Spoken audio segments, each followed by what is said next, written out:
This is the Money Hour with your host, Tina Mitchell, on Alternative Talk, AM 1150. Now, back to the show with local mortgage and finance expert, Tina Mitchell. Welcome back to the Money Hour with your host and mortgage expert, Tina Mitchell, right here on 1150 AM KKNW, the Saturday, March 14th show. I bring into studio each week the best of the best experts in all areas regarding your money, and here to help you in all areas that affect your financing. If you're listening to my show at a different time or day or listening to a rebroadcast, you can always call into the show at 1-855-400-1150. Again, that's 1-855-400-1150, or online at themoneyhour.com to ask any questions or information that you'd like to hear on the show. In studio right now, Mama's Hands and House of Hope representatives, just very excited, and it's a special group for me. I'm excited to be able to be part of the House of Hope and share some inspiration with the women, and excited for the women that I have in studio representing House of Hope today.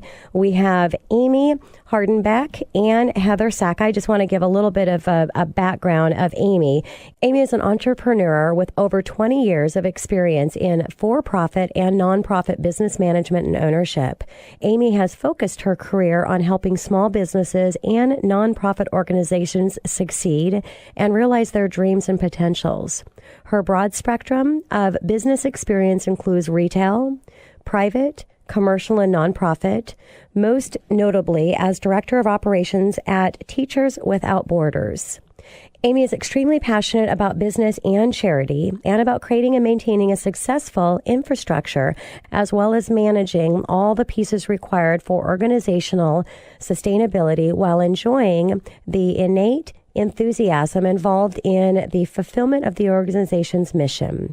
Amy is committed to Mama's Hands mission to help people in crisis regain their dignity and improve their lives. In addition to her work as an executive director, Amy volunteers as the chairperson of the Cinderella Project and the Citizens Bond Budget Review Committee, serving in the Kent School District, and is a parent of 2 young adults. Amy, thank you so much for being here. Thanks for having me. And also very excited to have a resident for over a year of House of Hope. Now is the House of Hope mother, or the house mother, is Heather Sacka. And Heather, thank you so much for coming and joining me in studio today. Thank you. So let's go ahead and start out with the show again with Mama's Hands. I do want to say I'm just very excited, or Mama's Hands and House of Hope. I'm very excited to have been asked to participate and share my instrumental break with the women. So I've been able to see and experience the home for myself, which is just really exciting. So I want to thank you, Amy and Heather, for allowing me for that opportunity. You're welcome. Thank you so much for coming out. Very appreciated. Thank you very much. So let's talk about, first question I want to ask, because it's the House of Hope is for women and their children, helping them to get to a safe environment, a safe place in their life. And so I'm sure a lot of these women have boyfriends, significant others, ex and spouses. How do you deal with that? A lot of that will depend on the situation with the specific person. It is, what we try to focus on with the women at the House of Hope is that the time that they're there is to work on themselves, to look ahead in their lives at the goals that they want to accomplish. And so the importance of having a boyfriend is not really what the center of their focus is on. Okay. A lot of it would be, as well, because their family has been in crisis, it's important that the mother spends the time to be with her children and have the family be able to heal and work together, and as well as the mother have the time to heal. So there might be some of the residents that move in that are possibly dating someone or have someone of interest. But that is something that, depending on the person, we work with them, and we like to be able to get to meet that person and take a look at their background. Okay. Unfortunately, some have had some unhealthy patterns in relationships. So it's really important that the women stay focused on themselves, their children, their goals, and their future. And hopefully with all of that in place, the right person that they will eventually be with will fall into place after that. It could happen while they live there. That's very possible. But my way of thinking of it is that a relationship while you're at the House of Hope is something that you put on the back burner as you work on yourself to make progress in your own life and be the best person that you can be. So, Heather, what is usually the time frame that the women stay there? We ask the women to stay for at least 6 months. Okay. This allows the family to have a time of stability. It allows the mom to participate in counseling and services, to really think about where she wants her life to be for herself and her children, what goals she needs to accomplish, and really set out a plan for her future so that she's self-reliant and independent. Sure. So some women stay for a shorter period, whereas some women decide to maybe possibly go back to school for something like a nursing degree, or a different thing like that. So that's where they may end up staying for a little bit longer. We want them to be in a stable situation. If it's that they need a car or they need, we ask them to have money put away in savings accounts. Everything just set up in their own lives so that they have the best chance for success possible. That's beautiful.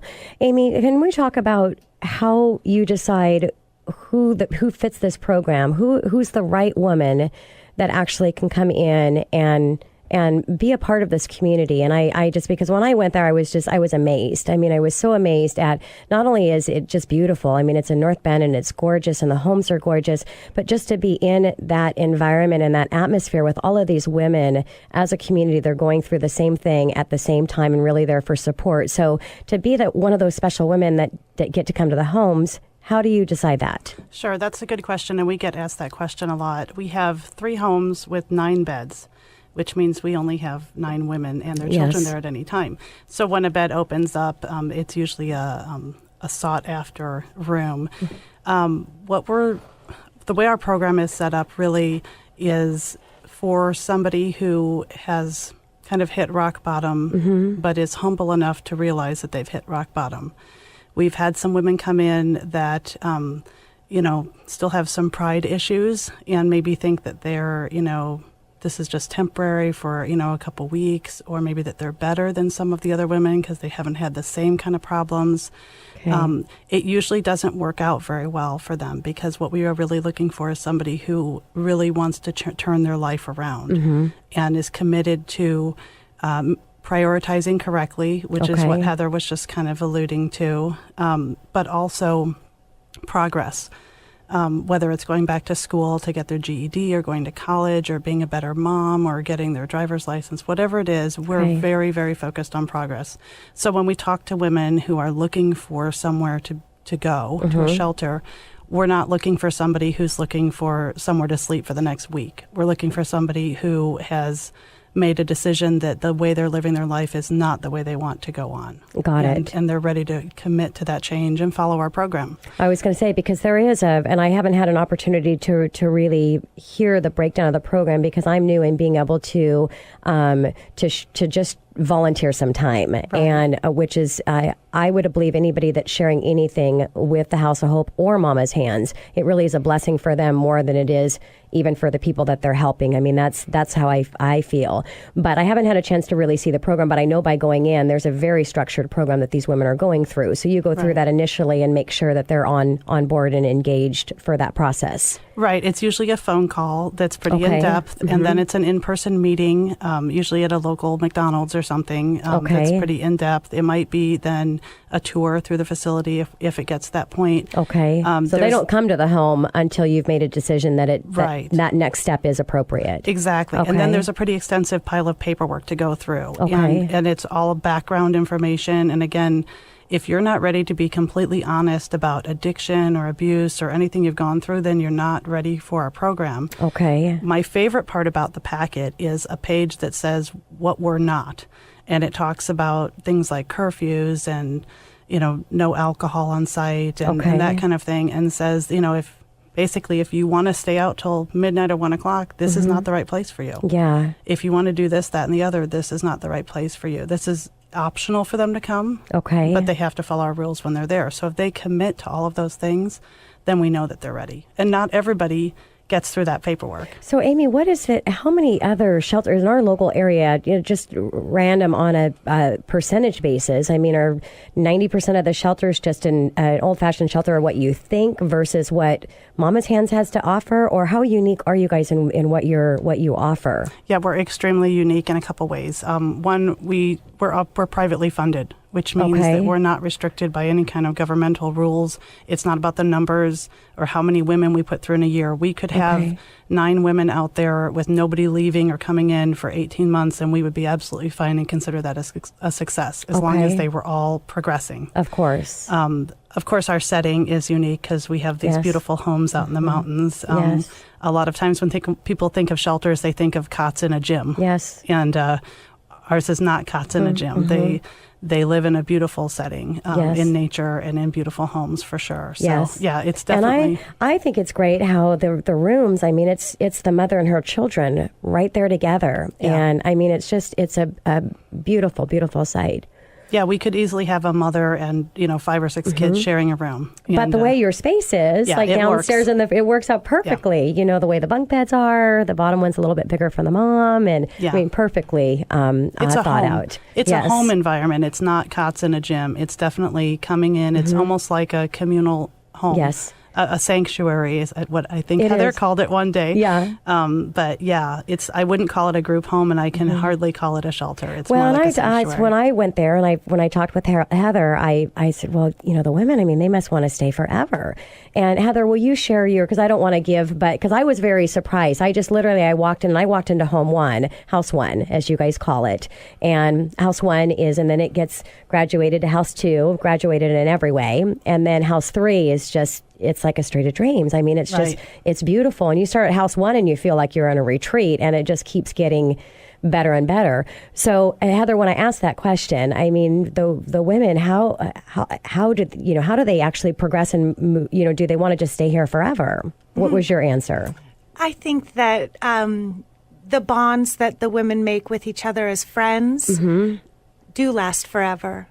So while I think they enjoy being there, it isn't always the easiest thing, but they do progress on and want to move on to be completely independent as their self-esteem and that grows. But I would say that the friendships that are made, they last forever. So even though you might have moved somewhere else, we have residents that still come back even years later to visit and just hang out for the day and bring their kids there and volunteer. So it is a community, and it's a group of people that care about each other, and that doesn't go away even though you move somewhere. Yeah, that makes total sense.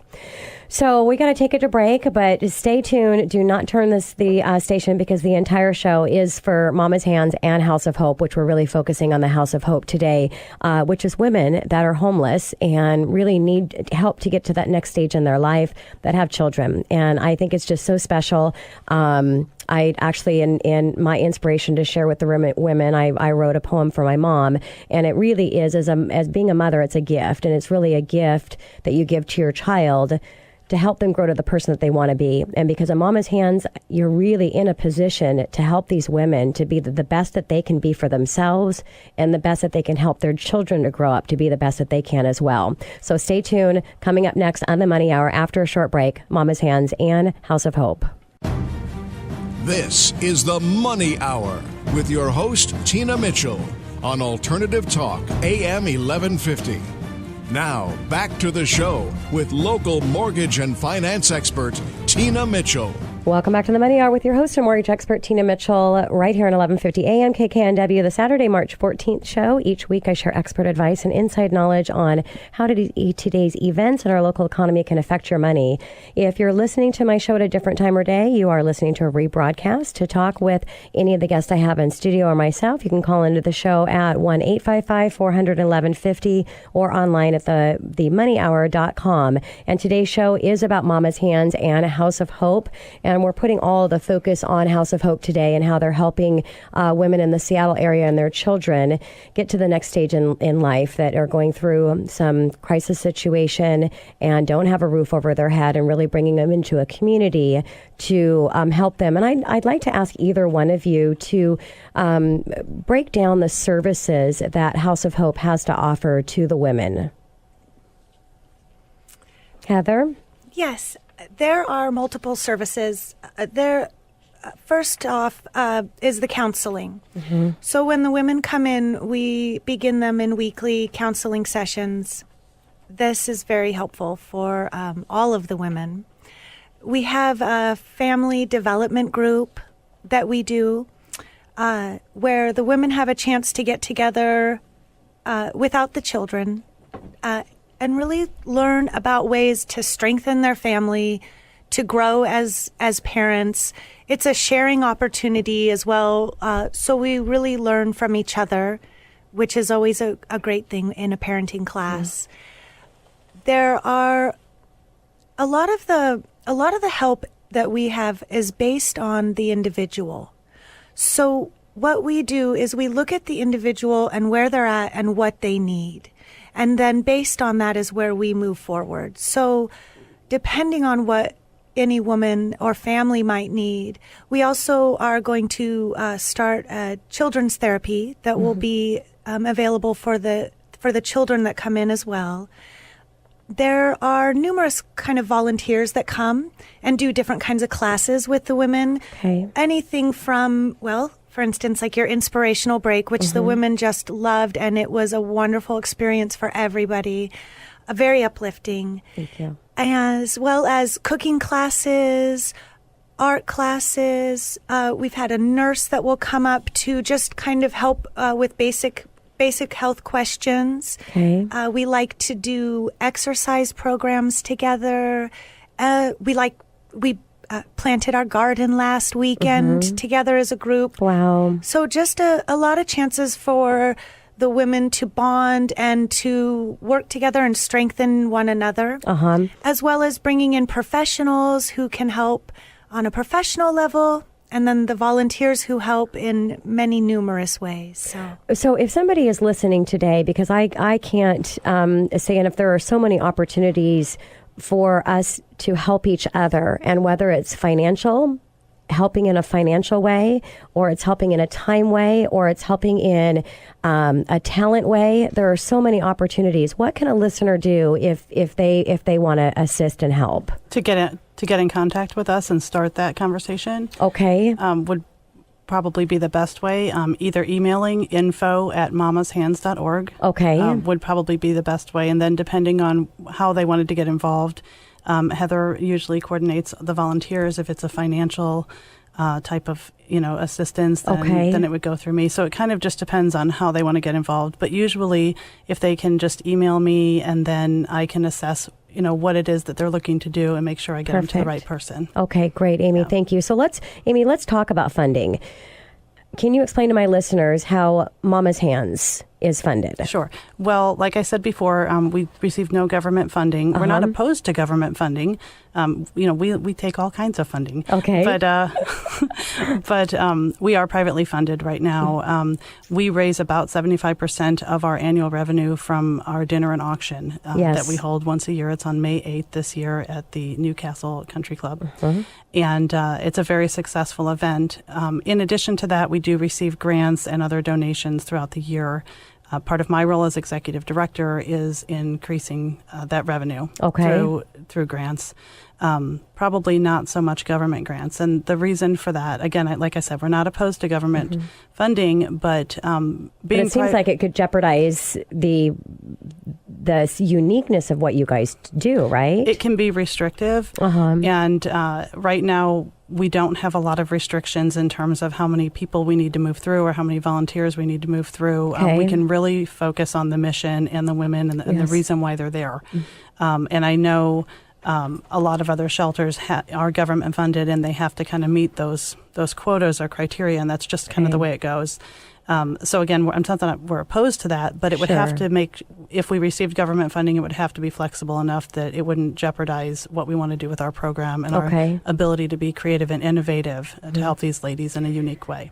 And I heard one of the founders, Denny's the founder of Mama's Hands and House of Hope, and his wife, Leslie, and I was talking with Leslie when I had the first chance to come out to Mama's Hands, and it takes $400,000 a year to run that, and you're usually have maybe about $300,000. So that means that you're at a negative of $100,000 that you're working through every year. And that's just based on where it's at right now. I'm assuming that those costs go up as time goes on, just like all other costs increase.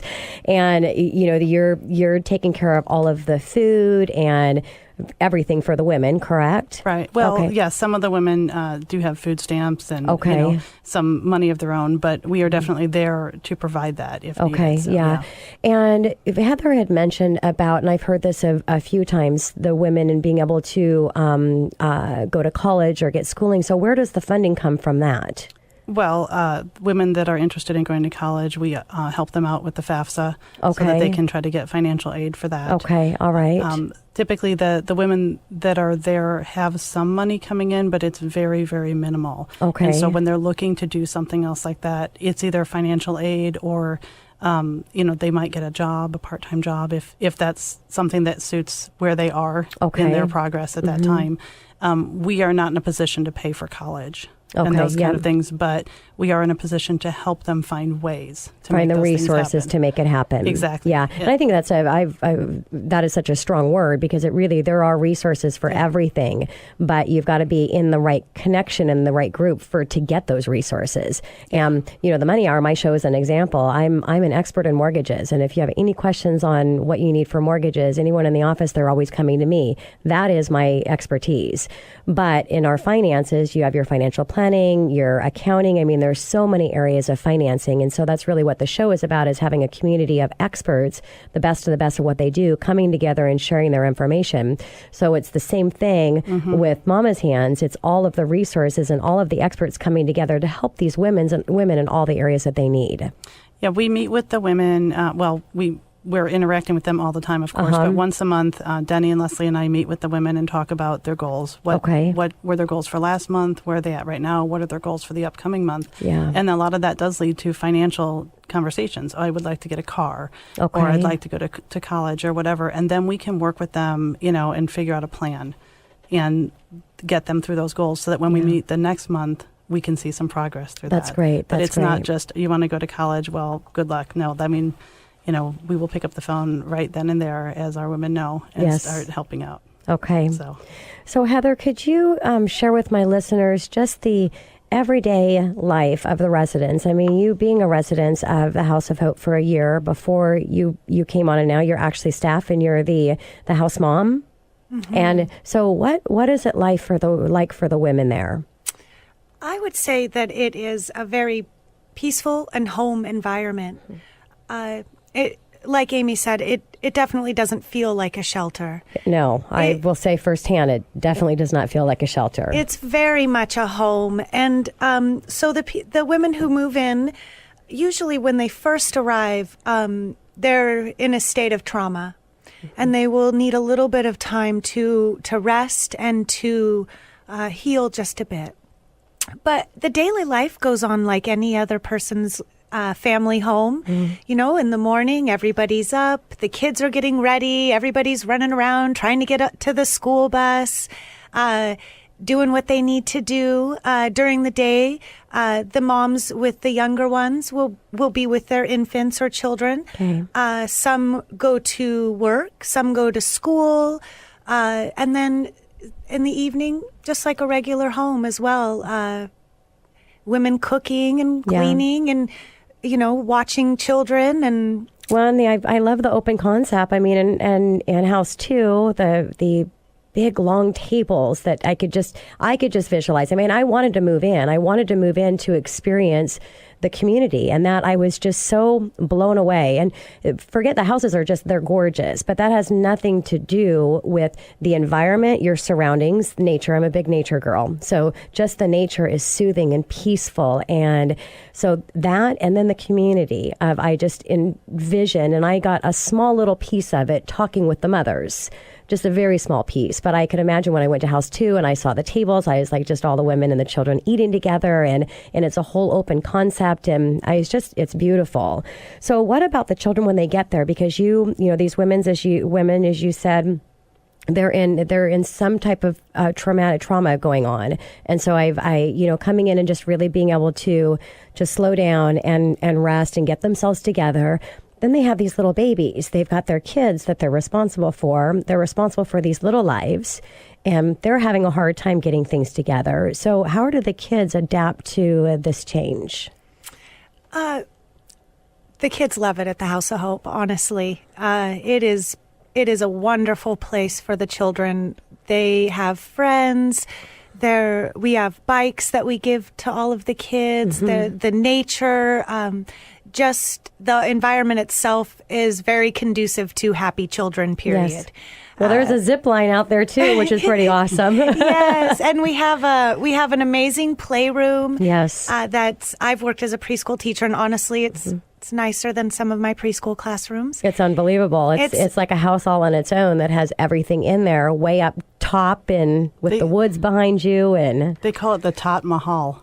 Oh, that's awesome. Yes. Yeah. So the kids, kids are they're very resilient. And it is very unfortunate that a lot of the kids have come from some very traumatic situations. Yeah. They've seen more than children should have to see. But they are resilient. And as their mothers grow and heal, and they have the chance to be there at the House of Hope, to have the stability that it offers, to have the time to heal, the time to play, the time to just be little kids. Yeah.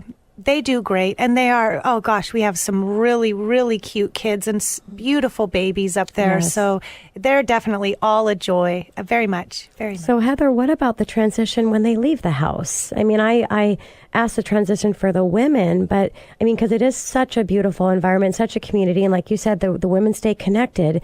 But what about the children? I mean, is it hard for them to leave and move on to have their own little place from coming from this great community? I think that that's an interesting question because yes, the little ones make lifelong friends too as well. So it's really nice to see the children as the mothers come back. The children come back with them. They just come to check in. It's really nice to see the children as they grow. So a lot of them make their friends, and they keep the friends that they've made while they're there. And they're welcome to come back to have a nice day on the zip line or ride the bikes and just enjoy the property and be with each other. Nice. And Tina, if I can just add to that. Of course, Amy. Part of the purpose of the purpose for the women of being there is getting their life back on track. Yes. And, like I said, progress and becoming self-sufficient. So when the kids that are school age are there, they have to go to school. Homeschooling isn't allowed. Sitting around watching TV isn't allowed. They go to school and they get that structure, which maybe they haven't had before. And that could be a bit of a transition, but I think it really is good in the long run. Of course. But the moms are working towards becoming self-sufficient. When they first come, they may not think, I want to go have an apartment of my own. That would be too overwhelming. 6 months, 9 months, a year later, 18 months later, the moms have gotten to a point where they're ready for that. And the kids have gotten to that point with them. So I don't think that when the kids are leaving, it's tearful, oh my gosh, I don't want to leave, because they have grown as a family into that. And they're looking forward with their moms to what that new life is with nothing but gratitude for the time that they've spent at House of Hope. Well said, Amy. Thank you so much. Because I just, unless you're in the environment and experiencing everything, I think this is probably I would imagine a question that everybody would have, especially if you've experienced and been to the property. So thank you for explaining that, Amy. So I'm going to go ahead and take it to break. Again, if you're listening, do not not turn the channel. This is a very special show. As you know, as a regular listener, I usually have 3 guests, totally 3 different topics. And it's all about things that are important to us, our finances. But this is to the core of what's important. It's getting to a place to where you have finances and you can actually build a future from that. And so I'm just so privileged to have you guys here, and thank you so much. So coming up next, here with the women from House of Hope, right here on 1150 AM KKNW after this short break. This is the Money Hour with your host, Tina Mitchell, on Alternative Talk, AM 1150. Now, back to the show with local mortgage and finance expert, Tina Mitchell. Welcome back to the Money Hour with your host and mortgage expert, Tina Mitchell, right here on 1150 AM KKNW, the Saturday, March 14th show. I'm dedicated to my listeners providing you with the tools needed to make informed decisions on matters that affect your money. If you're hearing the show at a different time or day, you're listening to a rebroadcast, please feel free to call into the show at 1-855-400-1150. Again, it's 1-855-400-1150 or online at themoneyhour.com. Today's show, very special show, all about giving a big thanks out to Mama's Hands and House of Hope. And I have a couple of the women here representing of House of Hope today. And Amy, you say for the House of Hope, it's really a safe and happy and be loved. Right. And I think that's beautiful. And so I want to start out with our last segment here, asking about the women group, again, women in the group and the community, again, being able to be there and experience this. Heather, there's a lot of women, a lot of different personality types. And as we all know, we've mentioned on the show, I mean, obviously there's women that have some type of crisis that's going on, and you're helping them get to that safe place in their life.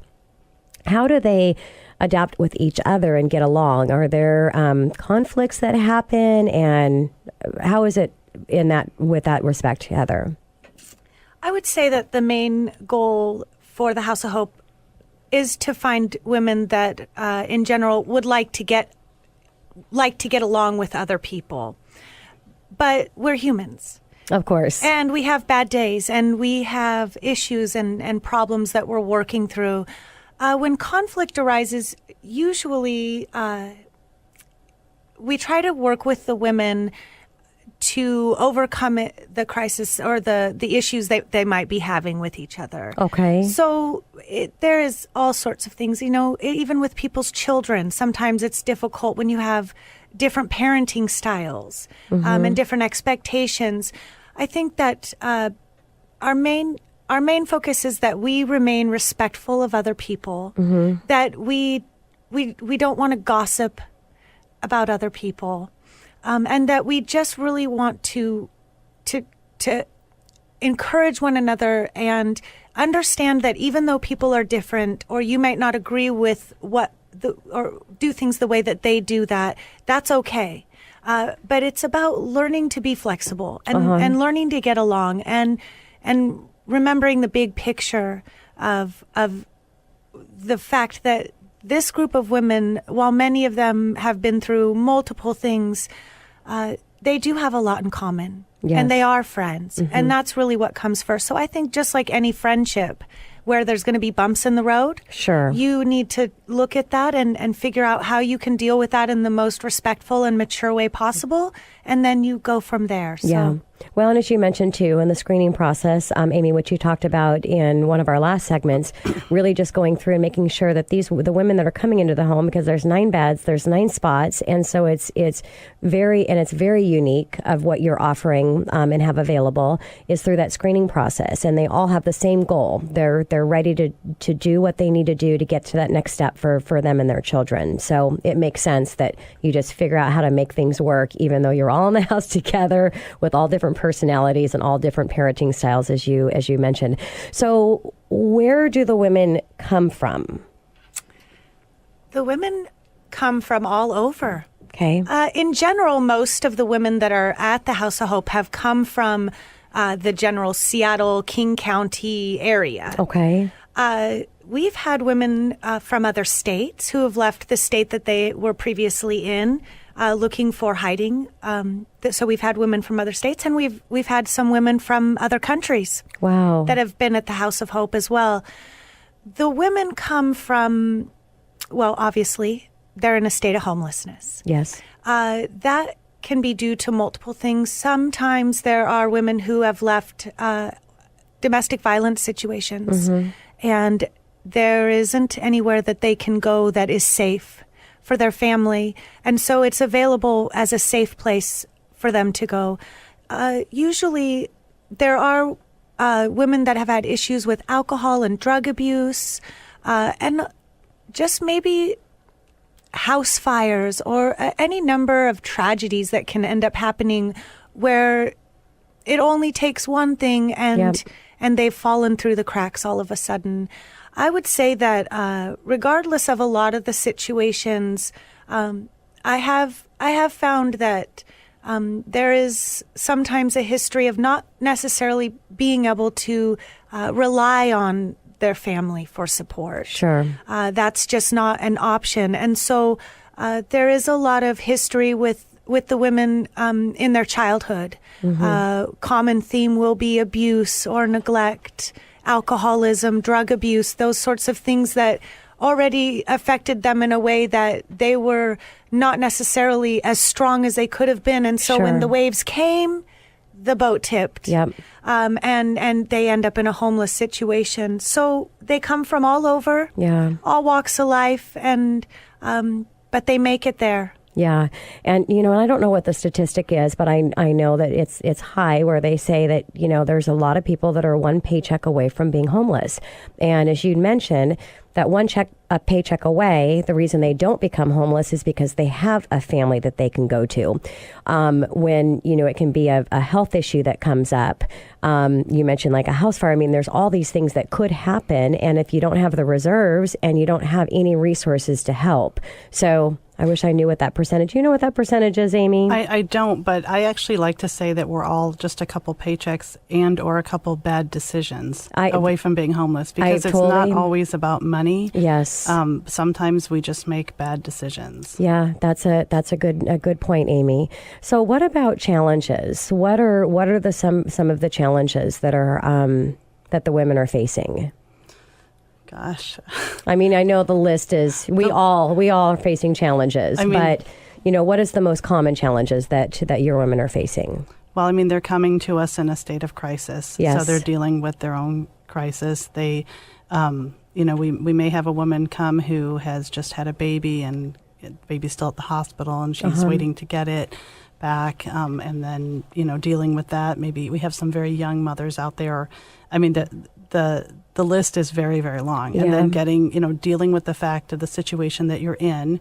There's a lot of gratitude from the women that come to us, but it's a very humbling experience to ask for help like that, and then to have to get along with other women. And just to kind of follow up on what Heather was saying earlier, we have had situations where some of the women just aren't getting along, but if they're a good fit for our program, but sometimes the personalities don't work, then we'll move them between houses. I was going to say, because you've got three, and that makes total sense. Do you ever have a situation to where things just can't work out and you have to ask one of the women to leave because they're not? Yeah. Oh, yeah. That happens not frequently, but it does happen. Again, we have rules that they need to follow, and we have expectations on them, and we are looking for progress. Yes. And if they can't follow the rules, which are very simple, curfew, don't eat in the living room, or these are things anybody would have in their home. Of course. If they're not following the rules, or they're causing trouble with other women, or one of our rules is that if there's an abuser, you cannot be in contact with your abuser. Okay. And if you are in contact with that person, you just put everybody at risk out there. So there's a list. And again, so how does that? Because it's when you're a family. You're in a community, you're all living together. How does that get monitored? How does that, if one of the women they pick up the phone and they call their abuser, and another woman is it confidential, and the women are really encouraged to come to you, Heather, as the house mother, or to Denny and Leslie as the founders, or Amy, you as director? How does that work? Whoever they would feel comfortable coming to. The women are really good at kind of policing each other. Okay. They come there alone with their children. Yep. They may form relationships that will last a lifetime. Yes. They may not. Okay. But in order to get into our program, it means they're focused on themselves. Of course. And as much as they may love the other women there and form those friendships, they are there to work on themselves. So when somebody else puts that work in jeopardy, they will do something about it, because that's not what they're looking for anymore. Okay. And I would imagine that one of the challenges, and that's, again, I just feel so blessed to be able to come and share my inspirational break with the women on a quarterly basis. But I would imagine one of the biggest challenges is just the confidence, and really just the women. And I felt that from my first experience in being there, is just building that confidence. And I've had some challenges of my own growing up, but the one thing that I didn't have is I didn't have parents that gave me all of the confidence to move forward, and and I think that's a key part that you need to help be successful in life. And it's I call, for me, it's a map to success, but map to success is not about success in money. I've been very privileged myself as a hard worker to be able to provide a lot for myself and my family because of my confidence.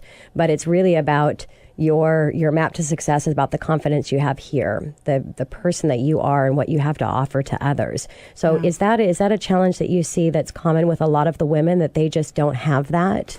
I would say so, and I would never define success by finances. It's myself. Not, and that's what I'm saying, though. Is map to success is not about finances. It's about your success that you have here. It's really true. Being able to look at yourself in the mirror and know that you're living the best life that you can. Yes. I think there definitely is a confidence issue when women are coming to us, obviously in crisis. A lot of times they've, either emotionally and or physically been beaten down so much that they don't have that confidence. I'm a hugger. Denny's a hugger. There's a lot of love that goes on around there, and there's a lot of support. Like I said, we're always interacting with the women. What are they interested in doing? How can we support them? Sure. And really help them do it, not do it for them. Help them find out how to do it, and they get that confidence a little bit every day. So there's another resource that you're providing at the House of Hope, is really building up that confidence that they've lost because of the belief in challenges. Them. Yes, we believe in them. Yeah, we absolutely believe in them from day one when they come in. Yeah. That's beautiful. Yeah. So on that note, I want to wrap up the show, and I want to talk about success. So share with my listeners, because everybody loves stories, and especially success stories, especially in an environment that these women are facing and challenging right now. Can you share, Heather, a success story with my listeners? Yes, I'm thinking of one particular resident, for instance, that had moved into the House of Hope. She came from across the country. Mm-hmm. She had been married for quite some time, 25 years, to a very abusive man. She showed up at the House of Hope with her children in a state of